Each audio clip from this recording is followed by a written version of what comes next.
भगवते वासुदेवाय. तर आपण श्रीमद भागवत महापुराण पाहत आहोत आणि त्यातील हा आपला 10व्या स्कंदातील अध्याय 87व्या अध्यायामध्ये आपण वेदस्तुती पाहणार आहोत. परीक्षिताने विचारले, भगवन, ब्रह्म हे कार्य आणि कारणांच्या सर्वथैव पलीकडचे आहे. सत्व, रज आणि तम हे तिन्ही गुण त्यात नाहीतच. वाणीने किंवा मनाने सुद्धा ते सांगता येत नाही. दुसऱ्या बाजूला सर्व श्रुतींचा विषय तर 3 गुण हाच आहे. अशा स्थितीत श्रुती निर्गुण ब्राह्मणांचे प्रतिपादन कसे काय करतात? श्रीसुख म्हणतात, भगवंतांनी जीवांना अर्थ, धर्म, काम व मोक्ष यांच्या प्राप्तीसाठी त्यांच्या ठिकाणी बुद्धी, इंद्रिय, मन आणि प्राण्यांची निर्मिती केली. ब्राह्मणांचे प्रतिपादन करणाऱ्या उपनिषदांचे हेच ज्ञान पूर्वजांचे सुद्धा पूर्वज असलेल्या सनकादी ऋषींनी स्वीकारले. जो कोणी श्रद्धापूर्वक यांचे श्रवण मनन करतो तो सर्व उपाधीपासून मुक्त होऊन परमात्मकल्याण स्वरूप परमात्म्याला प्राप्त होतो. याविषयी मी तुला नारायणांशी संबंधित एक कथा ऐकवितो. ती कथा म्हणजे नारद आणि नारायण ऋषींचा संवाद होय. भगवंताचे भक्त नारद एकदा निरनिराळ्या लोकांमध्ये फिरत फिरत सनातन ऋषी भगवान नारायणांचे दर्शन घेण्यासाठी बद्रिकाश्रमात गेले. मनुष्य मात्रांचे लौकिक कल्याण आणि त्यांना मोक्ष प्राप्ती व्हावी म्हणून भगवान नारायण या भारतवर्षामध्ये या कल्पाच्या सुरुवातीपासूनच धर्म, ज्ञान आणि संयम धारण करून तपश्चर्या करीत आहेत. परीक्षिता, एके दिवशी ते कलापग्रामवासी सिद्ध ऋषींच्या बरोबर बसले होते. त्यावेळी नारदांनी त्यांना प्रणाम करून हाच प्रश्न विचारला होता. भगवान नारायणांनी सर्व ऋषी ऐकत असता जनलोकांमध्ये राहणाऱ्या पूर्वीच्या लोकांचा जो ब्रह्मविचार झाला होता तो नारदांना सांगितला. भगवान नारायण म्हणाले, नारद मुने, पूर्वी एकदा जनलोकांमध्ये राहणारे ब्रह्मदेवांचे मानसपुत्र नैष्ठिक ब्रह्मचारी सनक, सनंदन, सनातन इत्यादी ऋषींचे ब्रह्मविषयक चर्चासत्र झाले होते. त्यावेळी तू माझ्या श्वेतद्वीपाधिपती अनिरुद्धांचे दर्शन घेण्यासाठी श्वेतद्वीपांकडे गेला होतास. त्यावेळी तेथे ज्या ब्रह्माच्या विषयात श्रुती मौन धारण करतात त्यासंबंधी अतिसुंदर चर्चा झाली होती. जो तू मला आता विचारलास तोच प्रश्न त्यावेळी तेथे उपस्थित केला गेला होता. सनक, सनंदन, सनातन आणि सनतकुमार हे 4ही भाऊ शास्त्रीय ज्ञान, तपश्चर्या आणि स्वभाव या बाबतीत समान आहेत. त्यांना शत्रू, मित्र आणि उदासीन एकमेकांसारखेच वाटतात. त्यांनी आपल्यापैकी सनंदन यांना वक्ता म्हणून नियुक्त केले आणि अन्य भाऊ श्रोते झाले. सनंदन म्हणाले, पहाटे झोप घेत असलेल्या सम्राटाला जागे करण्यासाठी जसे त्याचे नोकर भाट त्याच्याजवळ येतात आणि त्याचे पराक्रम व सुयशाचे गायन करून त्याला जागे करतात, त्याचप्रमाणे जेव्हा परमात्मा आपणच निर्माण केलेल्या संपूर्ण जगाला आपल्यामध्ये लीन करून आपल्या शक्तीसहित झोपी जातो, तेव्हा प्रलयाच्या शेवटी श्रुती त्यांचे प्रतिपादन करणाऱ्या वचनांनी त्यांना जागे करतात. श्रुती म्हणतात, ज्यांना कोणी जिंकू शकत नाही अशा हे प्रभो, आपला जय जयकार असो. आपण स्वभावातच सर्व ऐश्वर्यांनी परिपूर्ण आहात. म्हणून चराचर जीवांच्या आनंदमय अशा मूळ स्वरूपाला आच्छादित करून त्यांना बंधनात अडकविणाऱ्या त्रिगुणांना धारण करणाऱ्या मायेचा नाश करा. प्राण्यांमधील ज्ञानादी सर्व शक्तींना जागृत करणारे आपणच आहात. कधी आपण मायेच्या द्वारा जगाची उत्पत्ती करून सगुण रूप धारण करता तर कधी मूळ सच्चिदानंद स्वरूपात राहता. आम्ही वेद आपले असेच वर्णन करतो. ज्याप्रमाणे घटादी कार्य मातीरूप कारणातून उत्पन्न होऊन त्यातच लय पावतात, त्याप्रमाणे ज्या आपल्यामध्येच कोणताही बदल न घडतात हे सारे इंद्रियांना कळणारे विश्व ज्या आपल्यापासून उत्पन्न होऊन आपल्यातच विलीन होते आणि विश्व नसते तेव्हाही केवळ आपणच शिल्लक असता. म्हणून वेदमंत्र आणि मंत्रद्रष्टे ऋषी हे सर्व विश्व ब्रह्मच मानतात. तसेच मनाचे चिंतन असो की वाणीचे उच्चार तेही आपल्यासंबंधीच आहे असे त्यांना वाटते, कारण आपल्याशिवाय अन्य वस्तूच नाही ना. जसे माणसांनी कोठेही पाय ठेवला तरी तो पृथ्वीवर ठेवला असेच होते, मग तो लाकडावर ठेवो की दगडावर, कारण हे सर्व पदार्थ पृथ्वी स्वरूपच आहेत. म्हणूनच हे त्रिगुणात्मक मायाधिपते विवेकी लोक सर्व लोकांचे सर्व पाप नाहीसे करणाऱ्या तुमच्या कथामृत सागरात डुंबत राहून सर्व प्रकारचे पाप पाप नाहीसे करतात. तर मग हे पुरुषोत्तमा, ज्यांनी आत्मज्ञानाने अंतःकरणातील विकार आणि काळामुळे उत्पन्न होणारे वार्धक्यादी दोष दूर केले आहेत आणि त्यामुळे जे अखंड आनंद स्वरूप अशा आपल्या परमपदाला प्राप्त झाले आहेत, त्यांचे पाप नाहीसे होतील यात काय शंका.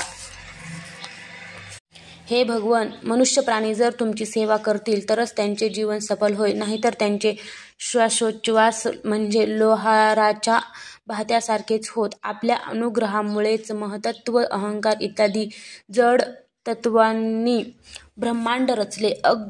अन्नमर्यादी 5 कोशात त्या आकाराने, परंतु त्यांच्याशी लिप्त न होता राहून आपण त्यांना चैतन्यमय केले. या 5 कोशांचा आधार असलेले ब्रह्मही आपणच आहात. किंबहुना कारणात्मक विश्वाच्याही पलीकडे असणारे व त्याच्या नाशानंतरही शिल्लक राहणारे साक्षीभूत सत्य तत्व आपणच आहात. ऋषींनी आपल्या प्राप्तीचे जे मार्ग सांगितले आहेत त्यापैकी मणिपूर चक्रात असणाऱ्या ब्रह्माची उपासना स्थूल दृष्टीने साधक करतात. जेथून सर्व नाड्या शरीरभर पसरल्या आहेत त्या हृदयात दहर ब्रह्माची उपासना आरुणी साधक करतात. हे अनंता, त्या हृदयातून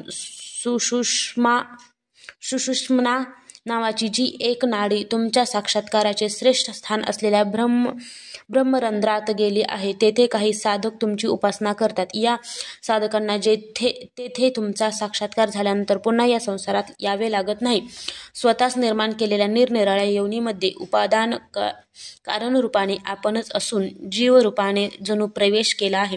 अग्नी जसा लहान मोठ्या लाकडांमुळे लहान मोठा वाटतो, त्याप्रमाणे त्या योनीत राहण्यामुळे आपण लहान मोठे भासता. म्हणूनच निर्मळ अंतःकरण असलेले निष्काम भक्त मिथ्या असणाऱ्या या सर्व योनीत सत्य सर्वत्र समान एकरस असे तुमचे स्वरूपच असल्याचा अनुभव घेतात. स्वतःच्या कर्माने निर्माण केलेल्या या शरीरात राहणारा कारणरहित असा जो जीवात्मा, तो सर्व शक्ती संपन्न अशा आपलेच स्वरूप आहे. ज्ञानी लोक जीवांच्या या वास्तविक स्वरूपाचा विचार करून या भूलोकात सर्व वेदोक्त कर्मांच्या समर्पणाचे स्थान व मोक्ष स्वरूप अशा या आपल्या चरणांची पूर्ण श्रद्धेने उपासना करतात. कारण या उपासनेनेच जीवाला मीच ब्रह्म आहे असा हा साक्षात्कार होतो.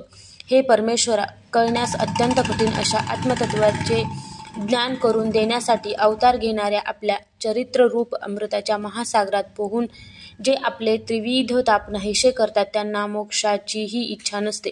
इतकेच काय, पण काही जण तर आपल्या चरणकमलांचे हंस बनून सेवा करणाऱ्या भक्तांच्या सहवासात राहण्यासाठी आपल्या घरादाराचाही त्याग करतात. जर हे शरीर तुमच्या सेवेसाठी उपयोगात आणले तर तेच आपला आत्मा, हितचिंतक आणि मित्र बनते. शिवाय आपणही जीवाचे हितचिंतक, मित्र व आत्मा असल्यामुळे त्याला भेटायला नेहमी उत्सुक असतात. अशी सर्व सोय असूनही जीवांचे केवढे हे दुर्दैव की ते आपल्या उपासनेत रमत नाहीत. उलट शरीर, घर, दार इत्यादी विनाशी वस्तूत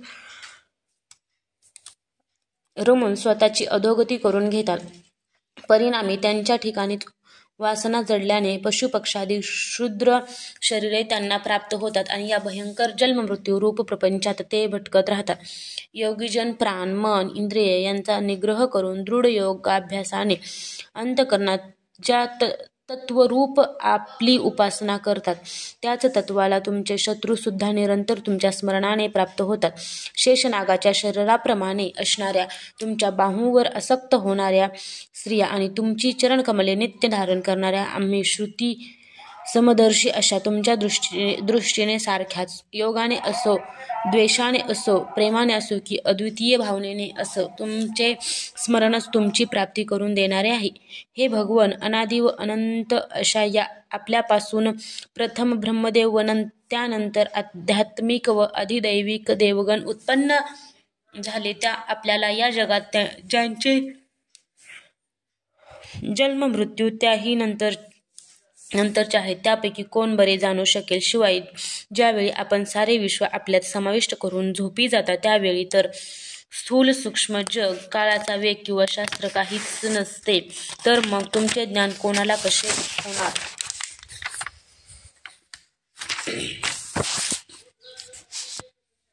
वैशेषिक पूर्वी नसलेले जग नवीन उत्पन्न झाले असे मानतात. नैयायिक 21 प्रकारच्या दुःखांचा नाश हाच मोक्ष मानतात. सांख्य आत्मे अनेक मानतात. मीमांसक कर्मफळालाच सत्य मानतात. श्रुती विरोधामुळे हे सर्व भ्रमात्मक ज्ञान आहे. परमात्मा त्रिगुणात्मक आहे ही भेदबुद्धी तुमच्या बाबतीत अज्ञानमूलक आहे. अज्ञानाच्या पलीकडे केवळ ज्ञानस्वरूप असणाऱ्या आपल्या ठिकाणी हा भेद कोठून असणार? तुमच्या अधिष्ठानावर पुरुषांपासून सर्व त्रिगुणात्मक जग मनामुळे नसूनही आपल्यासारखे भासते. आत्मज्ञानी मात्र हे सर्व विश्व आत्म्यापासूनच उत्पन्न झाल्यामुळे आत्म्याप्रमाणेच सत्य मानतात. सोन्याचा दागिनाही सोने म्हणूनच स्वीकारला जातो ना, तसेच आपल्यापासून उत्पन्न झालेले व आपण ज्यात प्रवेश केला आहे असे हे जग आत्मज्ञानी निश्चयाने आत्मरूपच मानतात. सर्व चराचर हे आपले निवासस्थान आहे. सर्व समजून जे तुमची सेवा करतात ते जन्ममृत्यूची पर्वा न करता मृत्यूच्या मस्तकावर पाय ठेवतात, अर्थात मुक्त होतात. परंतु तुमच्यापासून जे दूर जातात ते जरी विद्वान असले तरी त्यांना तुम्ही जनावरांना बांधावे तसे वेदवाणी रूपदाव्याने बांधून टाकता. याउलट जे तुमची भक्ती करतात ते स्वतःला आणि इतरांनाही पवित्र करतात. भक्तिहीन विद्वानांना केवळ शब्दज्ञान होते आणि भक्तांना साक्षात्कार होतो. हे प्रभो, आपण इंद्रियरहित आहात पण स्वयंप्रकाश आहात. आपल्या ज्ञानाला इंद्रियांची जरूर नाही.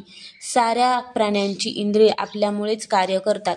म्हणून मायावेष्टित ब्रह्मदेवांसह सर्व देव आपली पूजा करतात आणि मनुष्यांनी दिलेले हव्यकव्यादी भक्षण करतात. ज्याप्रमाणे मांडलिक राजे प्रजेकडून कर घेऊन सम्राटाला देतात, त्याचप्रमाणे सर्व देव त्यांना ज्या ज्या कार्यासाठी नेमलेले असेल ते कार्य तुमच्या भीतीने ते पार पाडतात. हे कार्य करणे हीच तुमची पूजा आहे आणि मनुष्यांनी केलेली देवांची पूजा हे त्यासाठी देवांना मिळालेले वेतन आहे. हे मायारहित प्रभो, जेव्हा आपण मायेसह क्रीडा करू इच्छिता तेव्हा मायेचा संग नसलेल्या तुमच्या केवळ संकल्पाने मायेमुळे उत्पन्न होणाऱ्या सूक्ष्म शरीरांनी युक्त होऊन निरनिराळ्या चराचराचा जन्म होतो. आपल्या संकल्पाने निर्माण झालेल्या सृष्टीत जरी विषमता असली तरी त्याला कारण आपण नाही. कारण आपण आकाशाप्रमाणे सर्वांशी सम असून परमदयाळू आहात. आपल्याला कोणी स्वकीय नाही की परकीय नाही. या सृष्टीच्या प्रारंभी वाणीला किंवा मनाला न कळणारे आपण शून्यवत होता. हे नित्य एकरस प्रभू, जर जीव वास्तविक अनंत नित्य आणि सर्वव्यापी असतील तर ते आपल्यासारखेच असल्यामुळे आपण त्यांचे नियंत्रक होऊ शकणार नाही. मात्र असे नसेल तरच आपण त्यांचे नियंत्रण करू शकाल. उपाधीने का असेना पण जीवरूप कार्य ज्या परमात्मरूप कारणापासून निर्माण झाले ते कारण सर्व जीवांचे असल्यामुळे परमात्माच सर्व जीवांचा नियंता ठरतो. जे लोक आपल्याला जाणले असे म्हणतात त्यांना आपण कधीच कळलेले नसता. कारण जाणली जाणारी वस्तू प्रत्येकाच्या मतानुसार वेगळी ठरते आणि आपण तर नित्य एकरूप आहात. प्रकृती आणि पुरुष हे दोन्हीही जन्मरहित असल्यामुळे यापैकी कोणीही एक रूपाने जन्मले असे म्हणता येत नाही. जर प्रकृती जीव रूपाने जन्मली म्हटले तर जीव अचेतन ठरेल आणि पुरुष जन्माला म्हटले तर निर्विकार पुरुषात विकार उत्पन्न झाला असे होईल. म्हणून वारा हे निमित्त कारण आणि पाणी हे उपादान कारण यापासून बुडबुडे तयार होतात. तसेच पुरुष या प्रकृती या दोहोंच्या संयोगाने जीव तयार होतात असे म्हटले पाहिजे. त्यामुळेच हे सारे जीव अनेक प्रकारच्या नामरूपांसह परमकारण अशा तुमच्या मध्येच विलीन होतात. जशा नद्या समुद्रात किंवा जसे सर्व फुलांचे रस मधात विलीन होतात. हे प्रभो, तुमच्या मायेमुळे हे जीव जन्ममृत्यूच्या चक्रात फिरत आहेत हे पूर्णपणे जाणून ज्ञानी लोक संसार निवर्तक अशा आपल्याला शरण येतात. जे आपल्याला अनुसरतात त्यांना संसारभय कोठून असणार. मात्र ज्यांची भ्रुकुटी हाच 3 ऋतू असणारा काळ आहे तो आपल्याला शरण न येणाऱ्यांना भयभीत करतो. आपल्याला शरण आल्यास संसाराचे वा काळाचे भय उरत नाही. हे अजन्मा प्रभो, ज्यांनी इंद्रिय व प्राण यांचा निग्रह केलेला आहे, पण जे गुरुचरणांना शरण गेले नाहीत, ते जर रुचुंकल व अत्यंत चंचल अशा मनरूप घोड्याला ताब्यात असणाऱ्यांचा प्रयत्न करतील तर त्यांना फक्त कष्टच होतील व त्यांच्यावर शेकडो संकटे येतील. जशी नावाड्याशिवाय नाव घेऊन समुद्र प्रवास करणाऱ्या व्यापाऱ्यांची गत होते, तशी त्या साधकांची गत होते. सर्व रस स्वरूप असे तुम्ही जीवांचा आत्मा असताना तुमचा आश्रय करणाऱ्या माणसाला आपतेष्ट पुत्र, शरीर, पत्नी, धन, घर, जमीन, जुमला, प्राण किंवा रथ इत्यादी गोष्टींची काय जरूर आहे? या उलट आत्मसुख हेच सत्य सुख आहे हे न जाणणाऱ्या आणि सुखासाठी मैथुनादी गोष्टींचा अवलंब करणाऱ्या अज्ञानी लोकांना मुळातच नश्वर व निसार अशा या संसारातील कोणती वस्तू आनंद देऊ शकणार आहे? या पृथ्वी तलावर हृदयात आणि चरणकमलांना धारण करणारे व त्यामुळेच ज्यांचे चरणतीर्थ पाप नाहीसे करते असे ऋषीसुद्धा अहंकाररहित होऊन अतिशय पुण्यमय अशा तीर्थांचा व आश्रमांचा आश्रय करतात.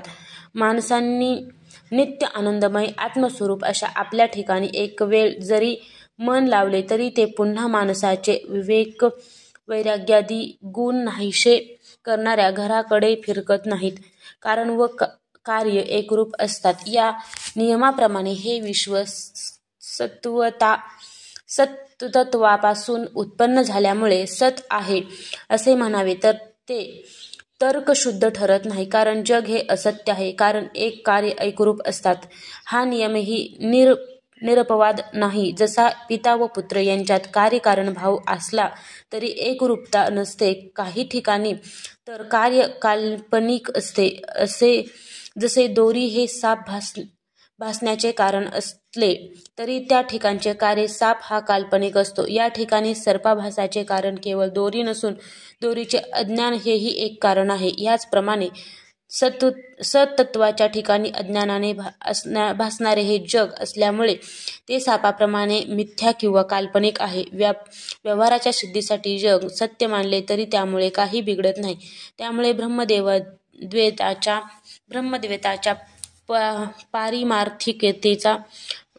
पारिमार्थिकतेला बाध येत नाही. कारण जगाची सत्ता ही व्यावहारिक सत्ता आहे आणि ही अंधपरंपरा अनादी काळापासून चालू आहे. अशा स्थितीत कर्मफल नित्य मानणारी तुमची वेदवाणी कर्मावर अत्यंत श्रद्धा ठेवणाऱ्या मंदमतींना भ्रमित करते. वास्तविक वेद कर्मफलाला नित्य मानित नाहीत, तर ते आत्मज्ञानाला पात्र नसलेल्या कर्माकडे प्रवृत्त करण्यासाठी कर्मांची लक्षणावृत्तीने प्रशंसा करतात. एवढेच. हे विश्व उत्पत्तीच्या पूर्वी नव्हते आणि प्रलयाच्या नंतरही असणार नाही. यावरून हे सिद्ध होते की मध्ये सुद्धा नित्य अशा तुमच्या अधिष्ठानावरच ते मिथ्या भासते. म्हणूनच माती इत्यादी कारणांपासून उत्पन्न झालेल्या घडा इत्यादी कार्यद्रव्यांची जगाला उपमा दिली जाते. घडा म्हणजे वास्तविक विशिष्ट आकार व नाव असलेली मातीच.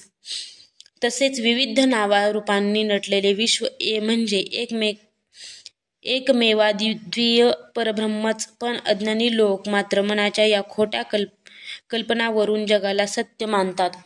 तोच अज्ञानी जीव जेव्हा मायेमुळे अविद्येला कवटाळतो आणि त्यामुळे देहेंद्रियांना आपलेच खरे रूप समजतो, तेव्हा त्यांचे मूळचे नित्य